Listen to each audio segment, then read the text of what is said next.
Hello and welcome to Hopeful Conversations. I'm Vicky Montague and today I am joined by Tania Elfersy. And I have huge amounts of respect for Tania. I'm so excited to have her on the show.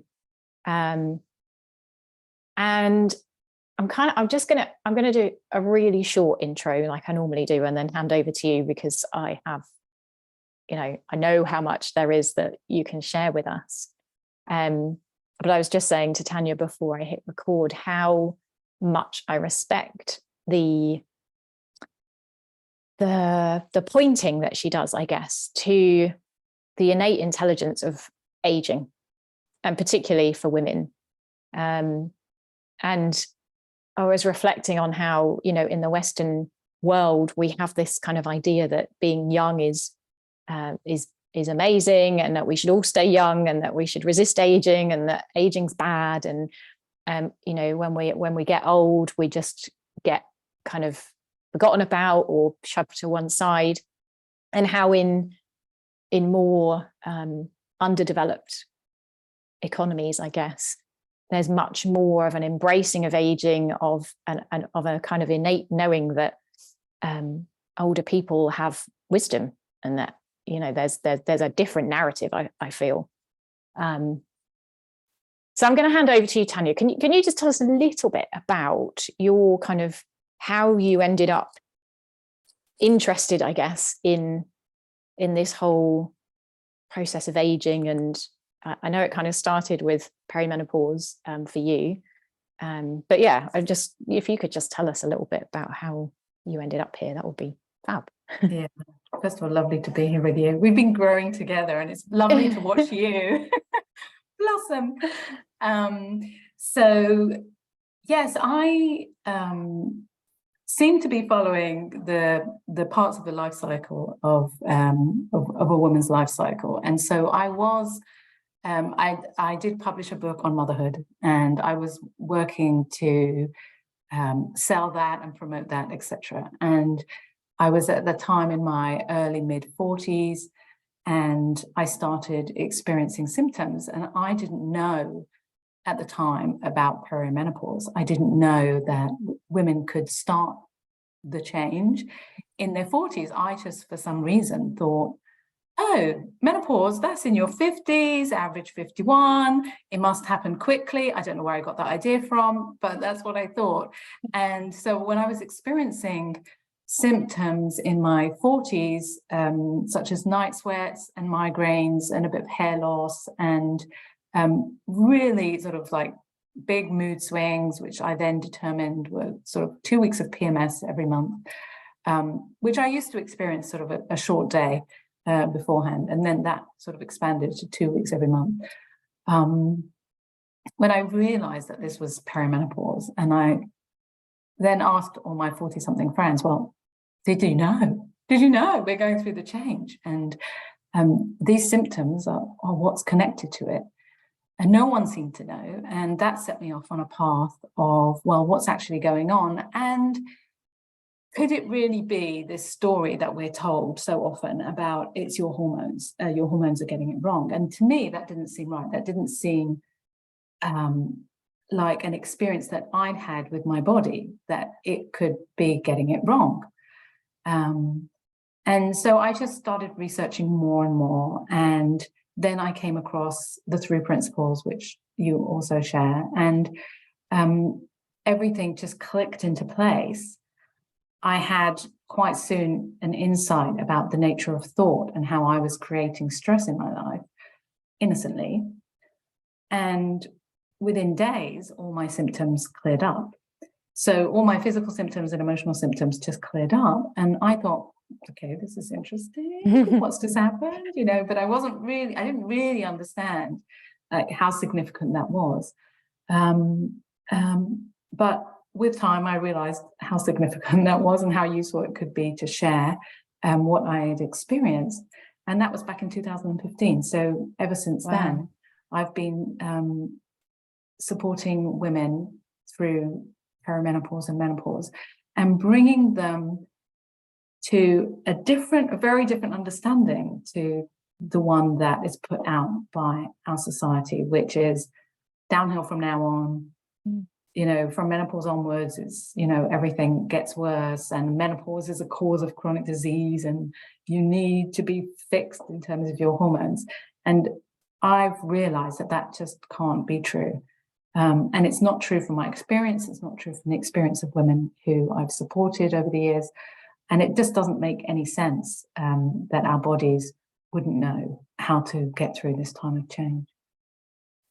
Yeah, it's a fascinating kind of idea that we're all kind of bought into, isn't it? That, there's something must be going wrong. These symptoms are a sign that there's something wrong. And I think you were saying before we hit record that was it perimenopause or menopause has been defined as a deficiency of hormones. Yeah, so that used to be defined in the 1960s.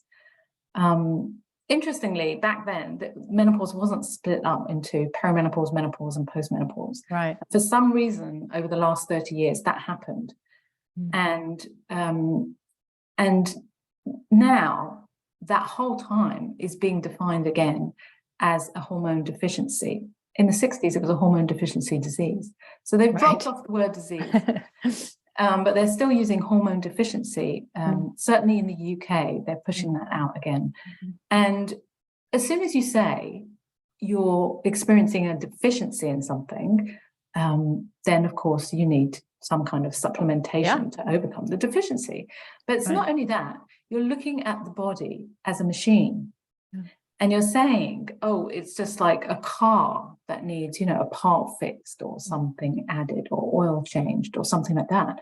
And science has a tendency to do that, and medicine as well, to look at the body as a machine. But it actually makes no sense to do that, because the body isn't a machine, and there are many layers of energies, consciousness that work and are at play.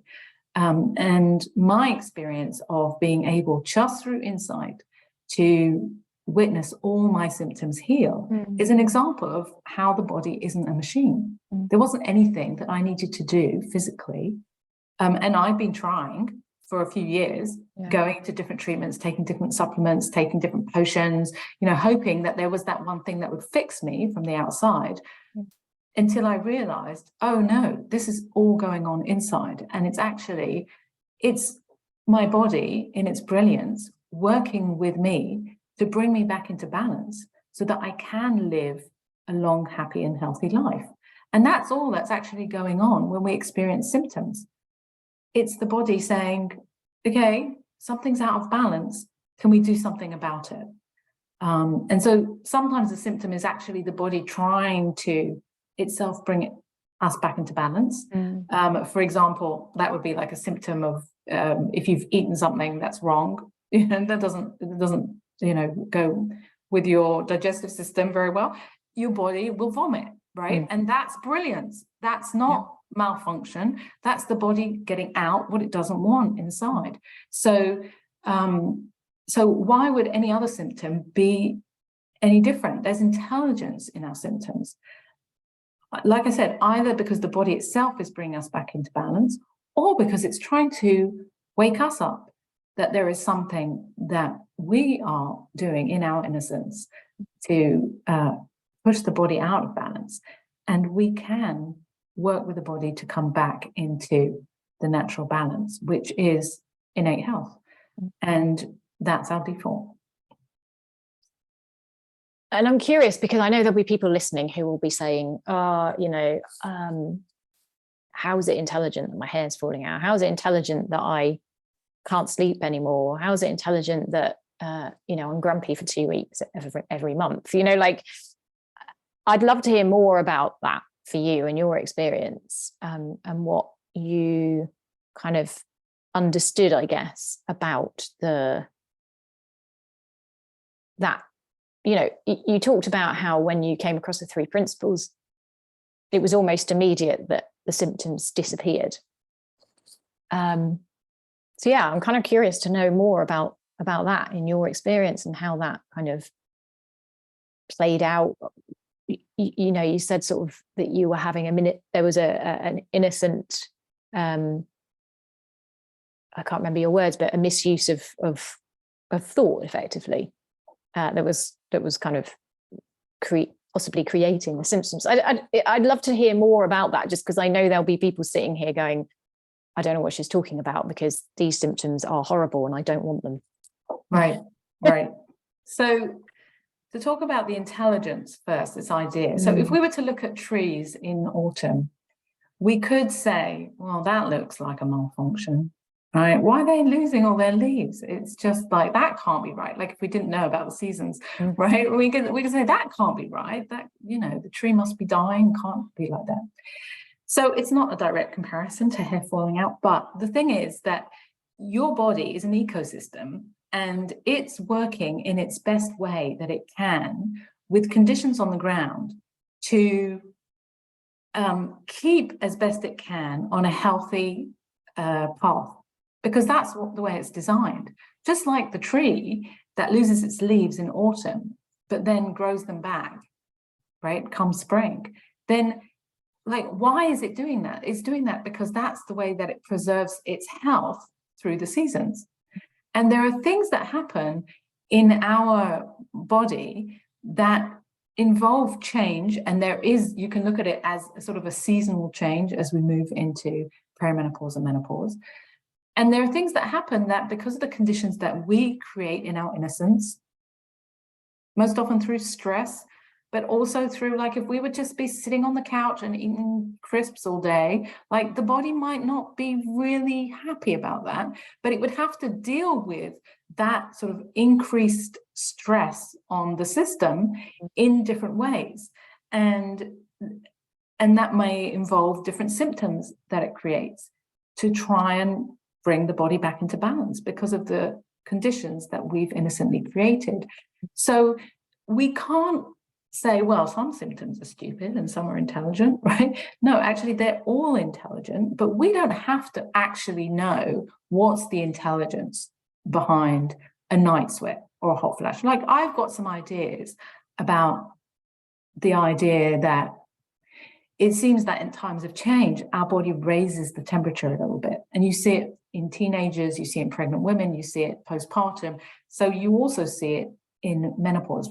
That doesn't mean that we need to be sweating every night and having hot flashes throughout the day. That's just an extreme expression of this slight raise in temperature. But if the conditions aren't healthy conditions that we've created in our life, the body may need to have these surges of temperature, surges of heat that go on to do something. And I don't know why. And actually, nobody in medicine will be able to tell you why. They'll just say, oh, that's because you're lacking estrogen. But there has to be an intelligence behind it. So building up trust with the body and saying, okay, I don't need to understand why the body's doing this, but I just know that it's intelligent, is really a game changer when we're sitting in symptoms, because it allows us to have a different experience of them. So even though I've cleared up my symptoms in 2015, there have been times since then where I've really forgotten what I understand about the body and about thought. And I've fallen back into believing the illusion of the story that I've created for myself. And then symptoms can return a little bit, like I can have some nights of night sweats or something like that. But very soon with me, they'll then go away because I'll come back into my innate well-being and I'll remember again what I know about the nature of thought and our experience, and it will bring me back to balance. So I don't need to worry about the symptoms, and I don't need to analyze them. Like I said, I sit in this understanding of the body is doing exactly what it needs to do, and I don't need to go in and fix it. And with time, I can come back into my own balance and help that process along. So then to go to the second part of your question, which is about what I'd seen, at the time when I was experiencing all the symptoms that I was experiencing, I was just believing a story about myself that I wasn't enough. It's as simple as that. I was juggling my little business with motherhood and having, younger kids then, and and trying to get it right, and comparing to how my life used to be in corporate, and setting myself goals, and then, holding onto them and thinking, oh, now I need to make these sales targets, and if I don't, then I'm a failure. And so these thoughts used to come through my head, and I just believed them, and it made me feel really, really bad. And my body wasn't interested in me holding on to these thoughts and these stories and believing them. And so it was really just talking to me in any way that it could, through sensitivities that I have in my body. And one of the symptoms that I used to have was eczema. I have a sensitive skin, so my body talks to me often through my skin. And what was really amazing is that when I had this insight about, oh, I don't actually have to take my thinking seriously, and life would be easier if I don't. Like, sounds simple, but for me, that had such a huge impact. And then within days, to watch the eczema clear up, not because everyone in the whole world had changed their bathroom soaps. No, it was just because my body was in a state of less stress, and it was just able to detox whatever the chemicals are on the soaps that was so toxic for my skin when I was in the state of stress. But without that state of stress that I was innocently creating, my body could just get on and do what it knows what to do, right? How to do it. And I didn't need to physically impact it. And I'm not saying, oh, then go and use toxic soaps all your life, right? But your body, it can deal with it. It's sort of, if you're not splashing it all over yourself, but you need to go to the restaurant, and the restaurant bathroom, you don't know what soap they're using. Like, then my body could cope. So, yeah. Yeah, it's just mind blowing, isn't it? I mean, I hear this every day. I work with people every day, and it never ceases to amaze me that the brilliance of the body, of the ability for it to come back to where it's in ease, I guess. And I always remember when we were doing we both studied with Ian Watson and Rachel Singleton, the holistic healing course, and I remember on that course they were talking about disease, and they separated the words dis-ease, like the body's in dis-ease, and that for me just was like, oh my goodness, it's there, isn't it, right in front of our eyes. We have a disease. It's just a body out of ease. Yeah. And how how easy that is, how innocently it is that we can end up in that position, I guess. Something that came to me when you were talking, and I was having a conversation with a client yesterday about, and I know that people can potentially misunderstand this, so I'd love your take on it. But with the 3 principles of inside out understanding, we get to see that the experience that we're having is not from the outside coming in, it comes from the inside. So in other words, for anyone that doesn't understand what I'm talking about, that would be like, ordinarily we're all kind of conditioned to think that it's the job that's creating the stress. So we need to move jobs to sort that stress out. So we go from one job to another, and it carries on. With the inside out understanding, it's saying it's the thinking that we have about the job that's creating the stress. And so then it can be seen as, oh, hang on, it's my fault, so I'm doing this.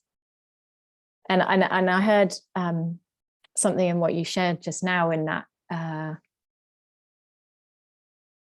it's potentially the stress that's creating the body to give us symptoms, to say, hang on a minute, you're out of balance. So how would you explain, like, it's not our fault. It's innocent. Yeah.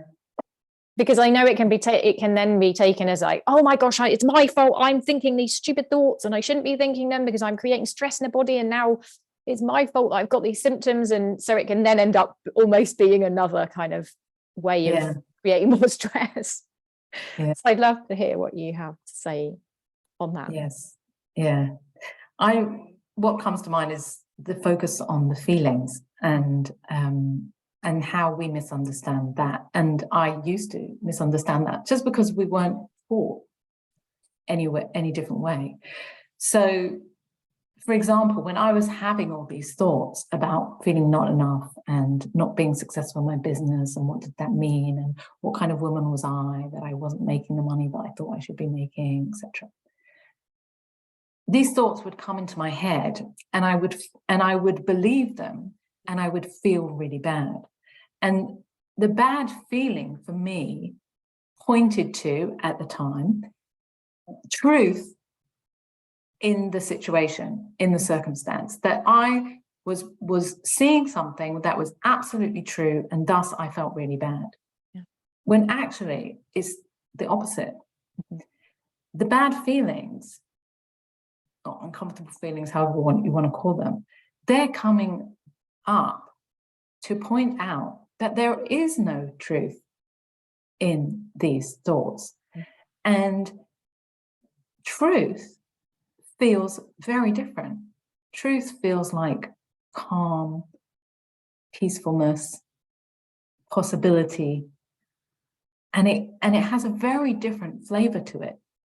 So today I could still have thoughts such as those of "you're not enough" come through my head, and if I believe them, I'll immediately recognize the feeling of agitation, fear, stress that comes with it, and I'll know that there's no truth there for me. But I know that because I've learnt it, and I've played with it as well. Like, I think that the playing with it is really important, so that we get our own experience of it. So if I'm in a situation where I forget the understanding that I know, and something's going on and I'm getting angry with it, I'll just remember, oh yeah, I can have a different experience of that. And immediately that brings a different feeling with it, one of calm. And I remember, oh, that's where my truth is, not in the agitation. But like I said, it's so not what we're brought up with, an understanding that we're brought up with, that we have to unlearn and play, and then we learn. And it's all innocent. Like, I wasn't on purpose telling myself I was a failure, not enough, etc., and then believing it, and then making my life miserable. And then, I wasn't doing that on purpose. No one wants to do that on purpose. No one wants to live in that level of sort of like stress and insecure thinking. But I had to see something new to understand, oh, actually, my feelings are a divine guide. They always are. They're always telling me where there's truth, where there's calm, where it's quieter, where there's possibility, and where there's just a bunch of insecure, stormy thoughts that I can play in. I can give them attention, but at some point I'll remember, oh yeah, the feeling of that is telling me there's no truth there. So it's, when we learn to play with it, it becomes much simpler to remember where there is truth, and also feel compassion for ourselves, because we all forget and we all fall into that in this case, it must be my job. In this case, it must be what they've just said on the TV. And in this case, it must be, the weather even, that's making me miserable, rather than what's going on inside and my thinking about the boss, the news, the weather, whatever it is. I love it. And what you just shared, really, when I was listening, really pointed back to the intelligence of the body again. It's like, oh, there's this feeling and it feels horrible, and it's within the body, isn't it? It's like the body is there giving us like a symptom, as it were. It might be a clenching of the tummy if there's stress, or a sweatiness of the palms, or whatever. Ultimately, they're symptoms, aren't they? They're in the same way as a headache or night sweats. And I think really it's so powerful when you start to recognize that and rather than work against it, there's a softening, isn't there, and a sort of a stopping, I guess. It's a stopping. Oh, hang on a minute, there's something going on here. Body's telling me something. What is, and we don't necessarily need to know what it is the body's telling us, because I mean, we could try and work it out, but then we're back in the made up imagination. Right. So, but I love what you said earlier, was like, just having the possibility, could it be that my body is communicating something? Yeah.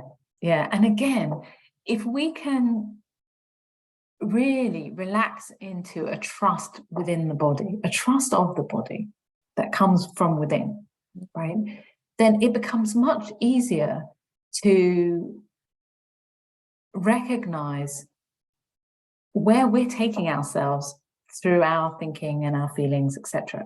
And we can trust this feeling as a divine guide, just like a barometer. It's coming in and it's telling us, you're in stormy thinking right now, so everything is going to look a little bit off and uncomfortable.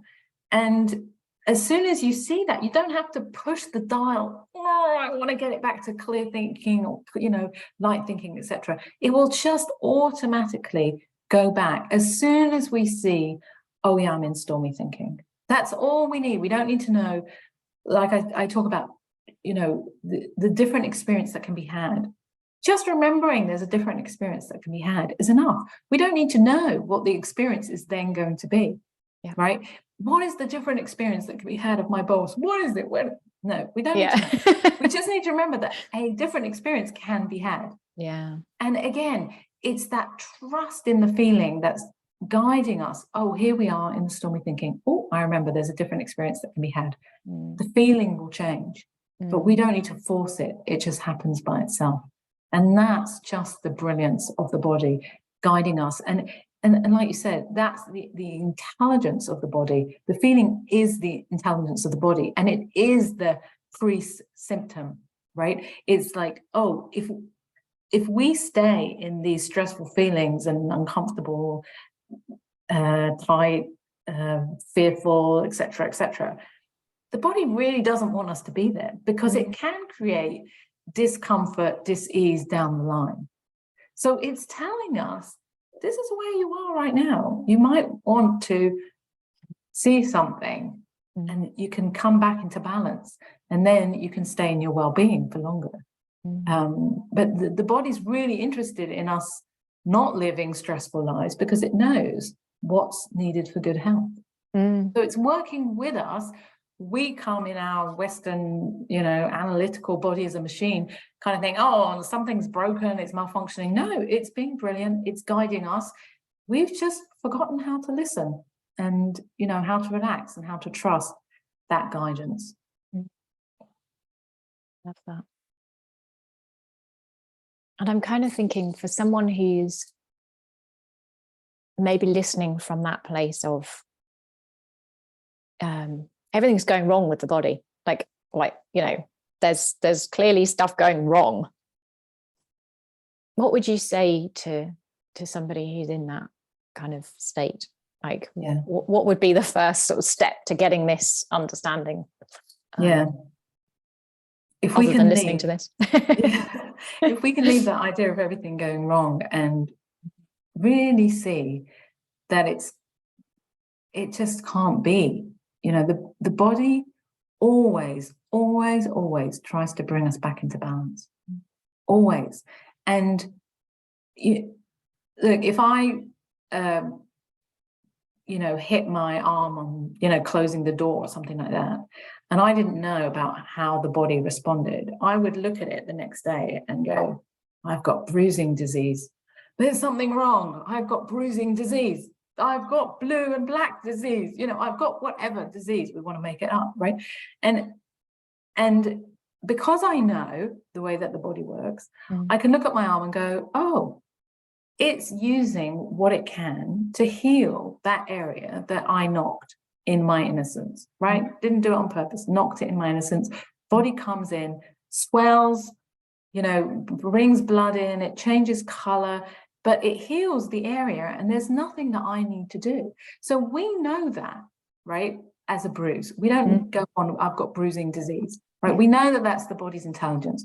We know it's hard if you're vomiting to remember this is exactly what's needed, but like we can see essentially, okay, I ate something that wasn't right for me. It needs to come out. Vomiting, diarrhea, like we could see that.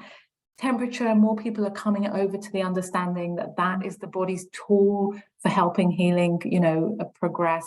And maybe we don't need to suppress it all the time and bring it down. So again, it's intelligence. So if we can see it some places, why can't we see it all the places? Yeah. And I know, I've been there feeling totally overwhelmed by symptoms, feeling totally like I'm falling apart, feeling like I just want the thing that's going to fix me right now. And at that stage, I couldn't see that was intelligent. I couldn't see, but it was the body doing the best it could to bring me back into balance and to try and wake me up to that something that I was creating was bringing the body off the natural path of innate health.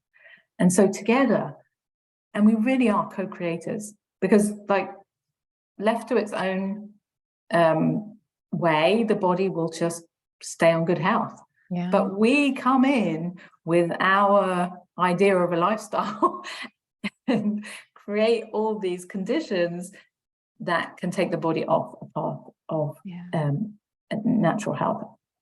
It knows how to come back, and it will keep on trying, and it will keep on trying to wake us up. And if we ignore it, and if we suppress symptoms, and if we say that's malfunctioning and I don't want anything to do with it, the body will just get louder, right? And it's, hello, let's get back onto the path of good health. It doesn't want anything else but that for us. So yeah, but it is a big switch. Yeah, it is. And I would love to end with you talking a little bit about your book, because you've just published an amazing book, which I read before Christmas, I think, in one sitting pretty much, because it was just so brilliant. And obviously but I love it. So can you tell us a little bit about that and how people can get it and how people can get in contact with you if they want to talk about this more and find out more about you?